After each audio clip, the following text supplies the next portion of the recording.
ജന്മദിനത്തിൽ രവീന്ദ്രൻ മാഷിനെ ചേർത്ത് പിടിച്ച് ശിഷ്യന്മാർ. പരിശോധനകളിലെ കൃത്യത, കാഴ്ചകളുടെ പൂർണ്ണത, കണ്ണടകളിലെ വൈവിധ്യത. E Johns opticals and eye clinic, KSRTC building, Perumba, പഴയ ബസ് സ്റ്റാൻഡിനു സമീപം, പയ്യന്നൂർ. മാടായി GMUP സ്കൂളിലെ അധ്യാപകനായ മാട്ടൂലിലെ MT രവീന്ദ്രൻ മാഷിന്റെ 75ാം ജന്മദിനത്തിലാണ് സ്കൂളിലെ 86 ബാച്ച് 5ാം തരത്തിലെ വിദ്യാർത്ഥികൾ ചേർന്ന് വീട്ടിൽ ജന്മദിനാഘോഷവും ആദരവ് പരിപാടിയും സംഘടിപ്പിച്ചത്. വിനോദ് കുമാർ സ്വാഗതം പറഞ്ഞ ചടങ്ങിൽ മാട്ടൂൽ ഗ്രാമപഞ്ചായത്ത് പ്രസിഡന്റ് ഫാരീഷ ടീച്ചർ അധ്യക്ഷയായി. രവീന്ദ്രൻ മാഷിനെ പൊന്നാടയണിയിച്ച് ആദരിച്ചു. പ്രശസ്ത കഥാകൃത്ത് താഹ മാടായി മുഖ്യ പ്രഭാഷണം നടത്തി.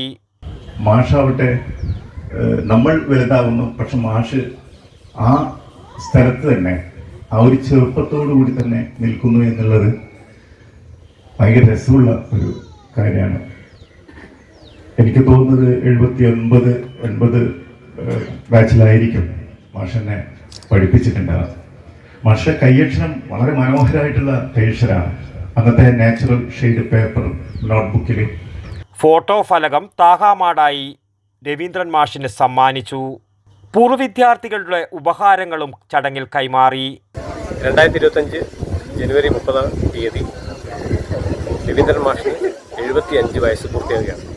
ഈ സന്തോഷ സുദിനത്തിൽ ഞങ്ങൾ പൂർവ്വ വിദ്യാർത്ഥികളെല്ലാം ഒരുമിച്ച് ചേർന്ന് രവീന്ദ്രൻ മാഷിന് നാടറിയുന്ന ഒരു സന്തോഷ കൂട്ടായ്മ സംഘടിപ്പിക്കുക. ഞങ്ങളുടെ ആദരവ്, സ്നേഹാദരവും മാഷിന് പ്രകടിപ്പിക്കുന്ന ഒരു സന്ദർഭമാണ്. അതിൽ ബന്ധുജനങ്ങളും ഞങ്ങളുടെ സഹപാഠികളും നാട്ടുകാരും ഉൾപ്പെടെയുള്ള ഒരു വിഭാഗം ജനങ്ങളാണ്. മാട്ടൂൽ ഗവൺമെൻറ് ആശുപത്രി medical officer doctor Anoop, Raveendran മാഷിൻ്റെ സഹാധ്യാപകനായ ദിനേശ് ബാബു മാസ്റ്റർ എന്നിവർ ആശംസകൾ അർപ്പിച്ച് സംസാരിച്ചു. കേക്ക് മുറിച്ചും രവീന്ദ്രൻ മാഷിൻ്റെ ഗാനാലാപനവും സ്നേഹാദരവും കൂടിയായതോടെ ജന്മദിനാഘോഷം ഹൃദ്യമായി മാറി. ഷാക്കിർ AV നന്ദിയും പറഞ്ഞു. രവീന്ദ്രൻ മാസ്റ്റർ തബലിസ്റ്റ്, ചെണ്ടവാദ്യ കലാകാരൻ, ഗായകൻ കൂടാതെ സ്പോക്കൺ ഇംഗ്ലീഷിൽ പ്രത്യേക രീതി അവലംബിച്ച് പ്രശസ്തനായ ഒരാളും കൂടിയാണ്. 5ാം തരത്തിൽ പഠിച്ച 27ഓളം പൂർവ്വ വിദ്യാർത്ഥികൾ വർഷങ്ങൾക്കിപ്പുറം തങ്ങളെ പഠിപ്പിച്ച ഗുരുവിനെ ചേർത്ത് പിടിച്ചപ്പോൾ അത് മധുരിക്കുന്ന ഓർമ്മകളായി മാറി. 1986 ഞാൻ GMUP സ്കൂൾ മാടായിൽ പഠിപ്പിച്ചപ്പോൾ 5ാം ക്ലാസ് ഡിയിലുണ്ടായിരുന്ന മക്കൾ മാത്രമായിരുന്നു. അന്ന് 36-5 മക്കളുണ്ടായിരുന്നു. ആ മക്കൾ ഇപ്പോഴും തന്നെ ഇത്രയും വർഷങ്ങളായിട്ട് എന്നെ സ്നേഹിക്കുന്നു, ബഹുമാനിക്കുന്നു. എനിക്കത് കൊണ്ടായിട്ടുണ്ടായിരുന്നു. വടക്കൻ വാർത്തകൾക്ക് വേണ്ടി മാട്ടൂലിൽ നിന്നും T ബാബു, പഴയങ്ങാടി. ശ്വാസം വലിച്ചുവിട്ടെ. എത്ര വയസ്സ് വരെ പാൽ കൊടുത്തു? 1 വയസ്സ് വരെ.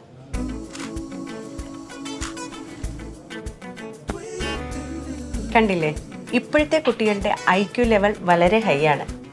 അത് നിലനിർത്തണമെങ്കിൽ പ്രോട്ടീനും കാൽസ്യവും അടങ്ങിയ ശുദ്ധമായ പശുവിൻ പാൽ ദിവസവും കൊടുക്കും.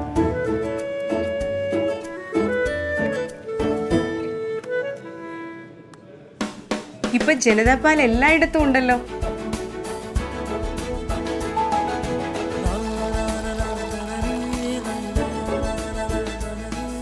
നിങ്ങൾ കഴിക്കണം.